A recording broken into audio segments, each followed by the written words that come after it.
You know, sometimes no wonder the young are restless. Look at the icy Wall Street debut this early new year. Pushed to join the bull market party. Many of them missed. A few of these brave souls dove in, and look what happened. They got the cold shoulder. To Lauren Lyons, Cole, here to, well, probably offer some advice. They're getting angry. They're saying, you told me to get in. I got in. Boom. Well, here's the thing. I mean, historically, the stock market has returned 8%, but what we forget is very few years actually have an 8% overall return. We've got bigger swings. We're way up one year, way down the next year, and the important thing is over time, your accounts are going to go up. Now, what is over time? Well, if we're talking about millennials, they've got 40 years in the workforce. That's a lot of time for the stock market, any sort of losses to balance out. Most people are not focused enough on their investments to really stay on top of them from day to day. What do you tell young people? And don't focus so much. When you see wide gyrations like we do, calm down. What?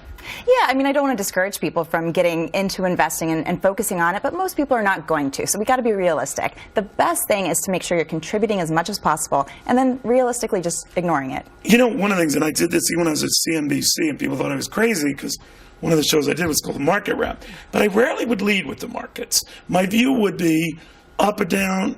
It's all like over many years. Now, obviously, a big day or a huge fall off gets the attention. You should certainly make note of it. But we get too caught up in this. Right, and so many people want to make predictions for 2015, which is fine. We should, be aware of global trends and make educated guesses. But who would have predicted that oil would be down 50%? But who would have also looked at 6 years of straight advances? And the other thing. Others say, well, after that, you're due for a correction. You're due for a drop-off. So you young people just getting in, maybe wait. What do you say? Well, right, and that's the thing about investing is some years it's going to be up, some years it's going to be down. We can't make those predictions ahead of time. This could be year 7 of positive gains. So you might as well get in, have a long-term view. If you do see your account balances declining, don't sell. Don't just hold it out, ride it out. You've got 40 years. A lot of them have been burned from their parents or maybe even their own experiences after the meltdown, where it took many years to recoup that. And they've seen what's happened with housing. A lot of homes are still underwater. So they're very chastened. And again, it's important to follow the global trends and to be an educated investor. But studies have shown consistently that the people who put their money in and leave it alone are the ones who have the biggest gains. And the set amount every month or whatever. Right, exactly. Doing dollar it on cost a monthly, average. That works very well. And of course, if you're a young person at a new job not making much money, get your 401k match because that is part of your compensation. And that, it's free money. And like I said, time is on their side, even if they botch it.